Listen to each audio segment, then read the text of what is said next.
manutenção de toda a vida, alguns elementos são preciosos. Entre eles, o cuidado com as nossas árvores. Hoje no programa vamos entender um pouco sobre as políticas que estão sendo desenvolvidas e os devidos cuidados com a qualidade de vida e a manutenção das árvores pelo nosso país. Nós começamos com uma entrevista com o presidente do Polo Nacional de Biocombustíveis e Energias Renováveis para entender um pouco sobre políticas envolvendo a preservação e o cuidado das árvores na capital paulista. Conversando com o Dr. Luiz Fernando Chaves sobre o momento de arborização no município de São Paulo, a situação dos parques e um pouco sobre o cuidado com as árvores na capital paulistana. Como é que você vê tudo isso hoje? A capital paulista sempre teve muitas árvores. O problema é que as árvores não foram cuidadas como deveriam. Né? Existem formas de você poder fazer, por exemplo, uma amostragem das árvores e até fazer uma análise interna, por exemplo, de ultrassom. Para você prever as árvores que estão em boas condições e as árvores que efetivamente irão cair, já são com cupim, já são podres, e fazer a troca delas.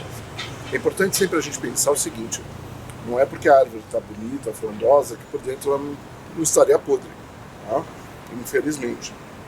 Falta de cuidado, excesso de chuvas, muitas vezes, como a gente vê nas calçadas como aqui, você faz a calçada em volta da árvore e não deixa espaço para a raiz respirar ou para a raiz ter uma condição de absorver mais nutrientes e água. Isso enfraquece, elas começam a entrotar e elas caem. É muito importante fazer esse diagnóstico e principalmente retirar essa árvore que não tem boa condição, tá? E colocar uma nova árvore ali em boa condição para que ela continue gerando sombra, luz e filtrando o oxigênio da cidade. Hoje existe esse cuidado? Em algumas regiões, sim. Feitas por alguns grupos, ou, por exemplo, quando você pega faculdades como a USP, você consegue ter ali dentro um controle mais efetivo dessas árvores. Mas isso deveria ser uma política de Estado, uma política pública, uma política constante, o que infelizmente a gente não vê.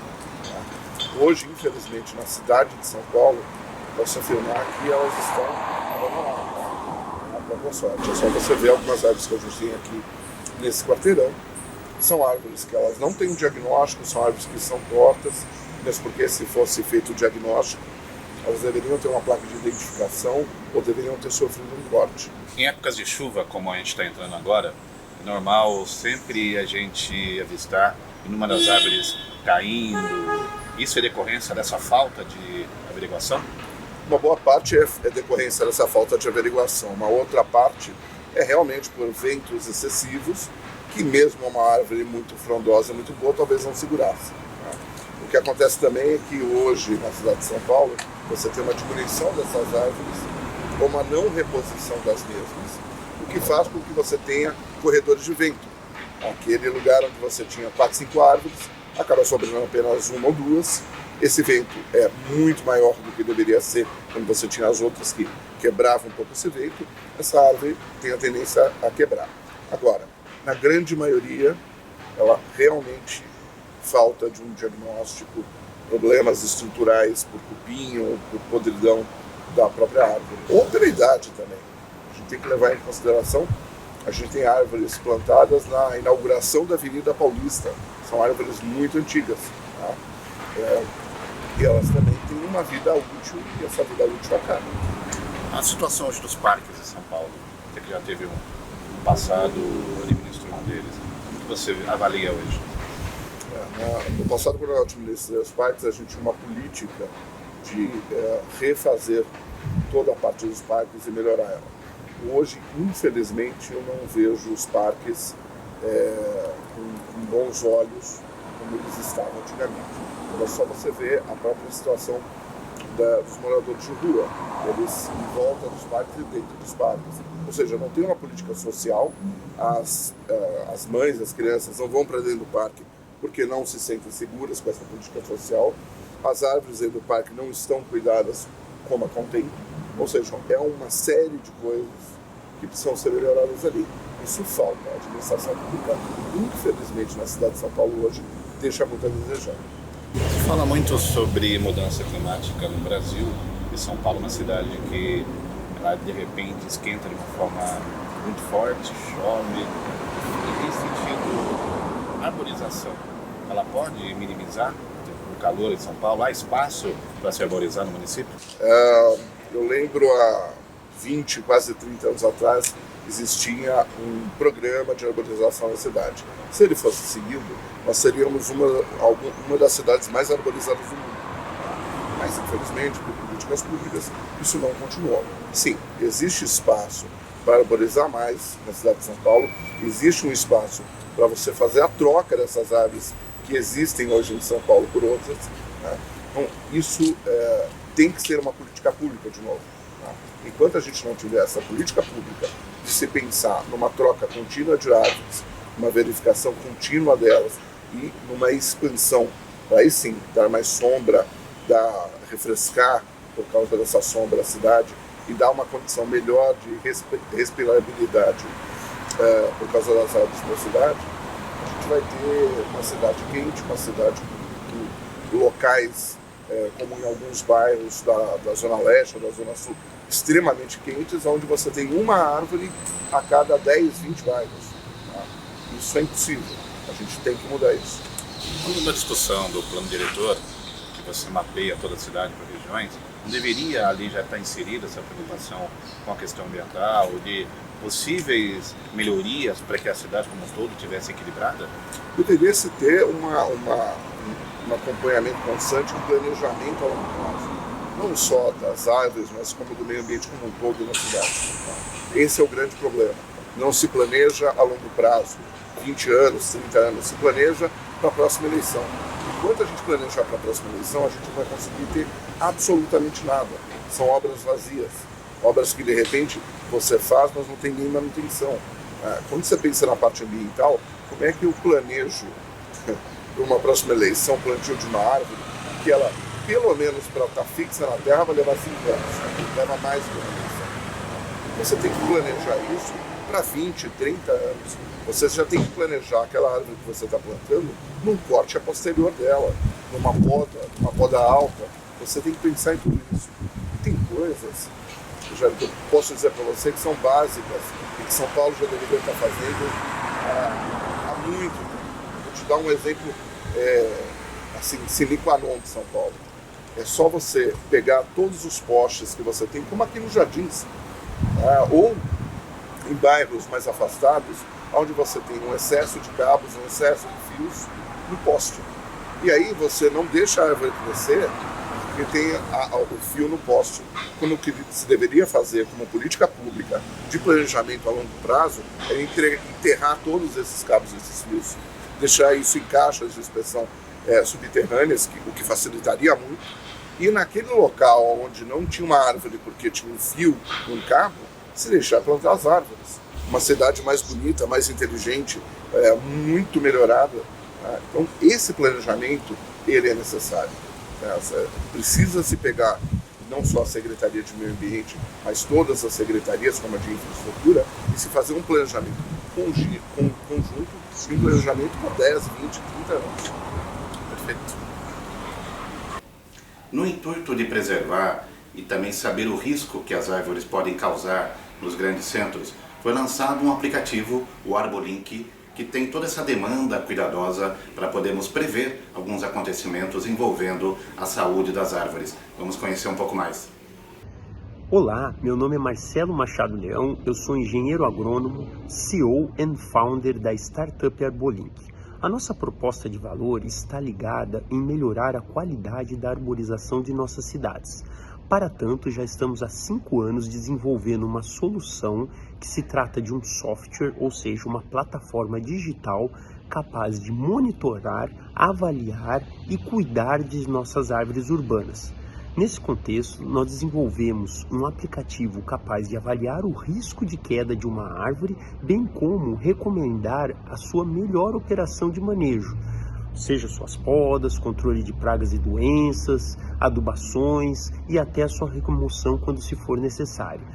Nós estamos já operando em algumas cidades, como Piracicaba, em alguns contratos de clientes que têm a árdua responsabilidade de cuidar melhor de suas árvores para que a gente tenha cada vez mais em nossas cidades ambientes estéticos, seguros, agradáveis e funcionais.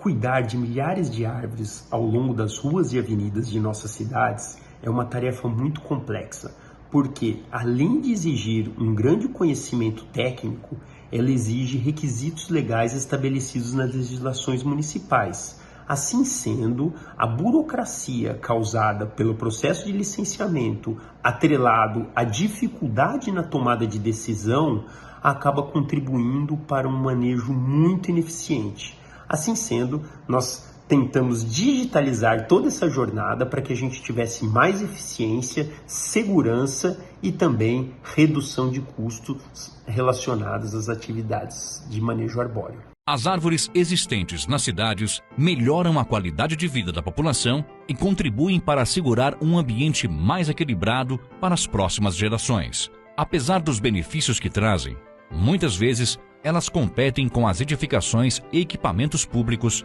podendo causar problemas e acidentes de variadas proporções. Para evitar essas situações, as árvores necessitam de manutenção constante e cuidar de milhares delas é uma tarefa complexa que exige conhecimentos técnicos e atendimento aos requisitos legais. E isso custa muito caro.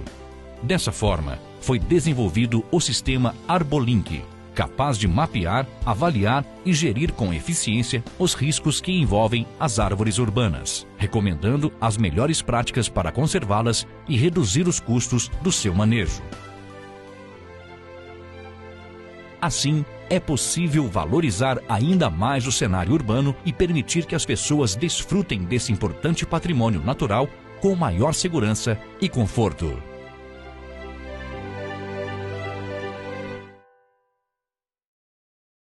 O nosso projeto começou há aproximadamente 5 anos com o apoio da FAPESP, Fundação de Amparo à Pesquisa do Estado de São Paulo, no Programa Inovativo à Pequena Empresa.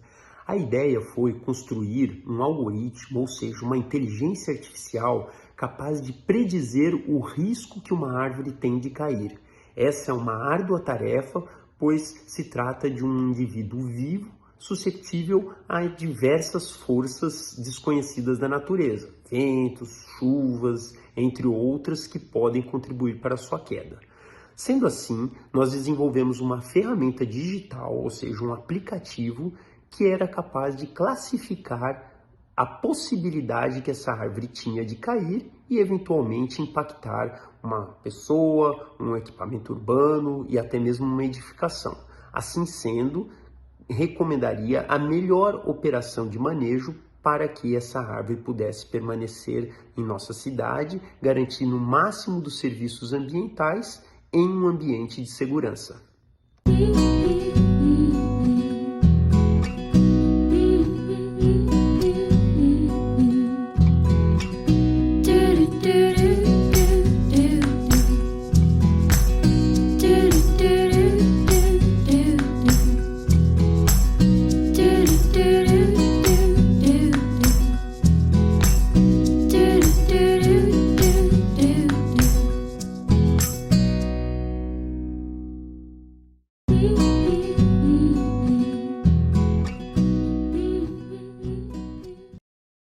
Falar de árvores também envolve toda uma cultura ancestral que envolve a parte espiritualizada desse termo. Vamos entender um pouco mais sobre o conhecimento da árvore da vida. Olá, meu nome é Sandra Regina Rudiger, estou aqui no programa Ecobagagens para falar sobre a árvore da vida. Na tradição judaica, nós estudamos a árvore da vida, também conhecida como a árvore Sefirot. A árvore da vida, na verdade, é a chave para muitos dos mistérios da criação.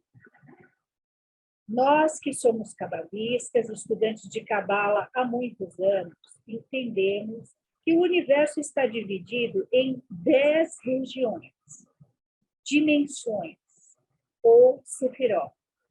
Sefira é a palavra no plural e sefirot significa número ou numeração. Cada sefirot dessa árvore cósmica é emanada pelo Criador Supremo ou Eterno e é identificada por 5 nomes. O primeiro nome é o nome de Deus, o segundo é o próprio nome da sefirot. O terceiro é o nome do príncipe, o arcanjo que rege essa sefira. O quarto é o nome da ordem angélica. E o quinto é o regente, o planeta regente, que corresponde a ela nesse plano. Por isso, em cada sefira, existem 5 planos distintos. Fica mais fácil de compreender isso objetivamente quando nós correspondemos esses 5 planos com os 5 princípios relacionados aos seres humanos, que são o espírito, que significa Deus, a alma, que significa a ordem angélica que representa, o coração, que é o planeta, o corpo físico, que é o vaso que a representa, e o intelecto, que é a ordem angélica. Portanto, objetivamente, cada região da sefira é um espaço dimensional imenso, dirigido pelo Criador e também protegido por um exército de arcanjos e de ordens angélicas. Esses arcanjos, eles cuidam para que a obra do Criador possa ser completada. Como nós, seres humanos, estamos na região, na dimensão mais baixa da árvore da vida, conscientemente, nós só temos o acesso às regiões ou dimensões superiores conforme nós vamos nos adiantando espiritualmente e ganhando uma abertura dos entendimentos maiores, o que por nós cabalistas é conhecido como a graduação. Todos esses conhecimentos foram anteriormente ensinados ao patriarca Abraão, que manteve isso em segredo através dos anjos, que lhe transmitiram, por ordem do Eterno, os conhecimentos do famoso pergaminho, o livro Sefer Yetzirah, ou o livro da formação. Mais recentemente, o conhecido cabalista Itzhak Halevi Luria, do século XVI, o Ari Askenazi Rabi Itzhak, desenhou, para maior compreensão, o diagrama cósmico da árvore da vida, que foi transmitido ao patriarca Abraão. E é por ele que nós estudamos Cabala. Esse diagrama é conhecido como a árvore da vida Watchin, que agora eu vou detalhar muito bem para vocês. A árvore é composta por 10 sefirot, ou emanações divinas, que são, na verdade, a seiva, como a seiva de uma planta, que leva essa força, essa energia para a planta. Assim, a emanação do Criador é dispensada a todas as sefiras, a todos os espaços. Essa luz imensa chega a todas as dimensões. As sefiras são, a primeira, a sefira de Keter, a coroa, a segunda, Rohimá, que é a sabedoria divina, a terceira é Bina, o entendimento divino, a quarta é Hesed, a misericórdia, a bondade, a quinta é Gevurah, a força, a sexta é Tiferet, a beleza, a sétima é a vitória, chamada de Netzach, a oitava é Hod, a glória, a nona é Yesod, o fundamento, e a 10ª é Malhut, ou o reino. Através delas e desse desenho, nós podemos compreender como funciona o nosso próprio corpo, como funciona o universo e também as nossas células. Essas sefiras são ligadas por caminhos, que ao todo são 22 e que correspondem às letras do alfabeto hebraico, que são os blocos de criação, que formam as vias por onde nós caminhamos, as nossas almas caminham. Ao todo, são 32 vias, incluindo as sefiras e os caminhos. Portanto, 10 sefiras e 22 caminhos que formam 32 vias dentro do universo, formando a árvore da vida. Esses planos são compostos por 4 planos dimensionais básicos chamados de Olam, dimensões que são os mundos. Olam Asilut, que é o mundo da emanação, Olam Briá, que é o mundo da criação, Olam Yetzirah, que é o mundo da formação, e Olam Asiá, que é o mundo da ação. Acima de Keter, nós temos o Ensof Aur, que na verdade é a luz sem limites. E dentro dela, nós temos mais 3 sefirotes, mais 3 dimensões acima, que se chamam Mihael, Melquisedeque e Metatron. Metatron é o que está mais próximo do reino, do trono. Bom, é importante que nós, seres humanos, entendamos o processo de criação que ainda não está terminado. Por isso, nós estamos mudando constantemente, evoluindo e compreendendo a obra do nosso Pai, aquele que nós chamamos de Criador. Em hebraico, nós damos a ele vários nomes. Porém, o Criador não muda. Quem muda somos nós. O Criador foi e é. Ele é Rové. E ele sempre será Hayah. Shema Israel, Adonai Eloheinu, Adonai Echad. A cultura popular, ela envolve temas de culturas ancestrais e também da cultura atual, envolvendo alguns temas do cinema, por exemplo. Hoje é muito comum a mitologia nórdica estar presente no dia a dia. Vamos conhecer um pouco mais sobre o conceito da árvore do mundo envolvendo o conhecimento nórdico. Vamos falar sobre o aspecto místico das árvores. Assim como não podemos imaginar um mundo físico sem as árvores, devido aos benefícios que nos trazem, bem como um bem-estar e a manutenção da vida no nosso planeta, o seu simbolismo também nos remete às questões ligadas à espiritualidade, representando ensinamentos, experiências místicas, sabedoria, imortalidade e também iluminação. Nas tradições antigas de povos que vivem em harmonia com a natureza, existem rituais que permitem recarregar as energias por meio do contato com as árvores.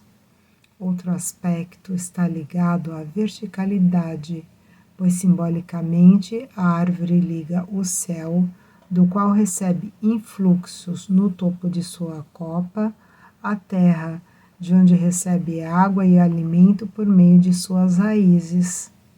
E assim, como as raízes da árvore são invisíveis, pois estão abaixo da terra, assim são também as nossas raízes representadas pela árvore genealógica, que são as nossas ligações com os nossos antepassados. Em diversas tradições, temos a árvore ligada ao conceito da vida, também chamada de árvore da vida entre muitos povos. Conceito esse ligado também à espiritualidade do ser humano e à manutenção do equilíbrio entre o céu e a terra, em virtude da dualidade humana, um corpo físico que tem o aspecto da divindade dentro de si. Tão importante é o simbolismo da árvore que Carl Jung a considerava como um arquétipo que poderia simbolizar aspectos do self, da psique e do inconsciente. Como exemplo, vamos falar agora sobre os aspectos sagrados ligados às árvores para os povos da era viking. Para eles, a árvore tinha uma importância especial e era chamada de árvore do mundo, conhecida como Yggdrasil, que brotou dos restos mortais do gigante Ymir.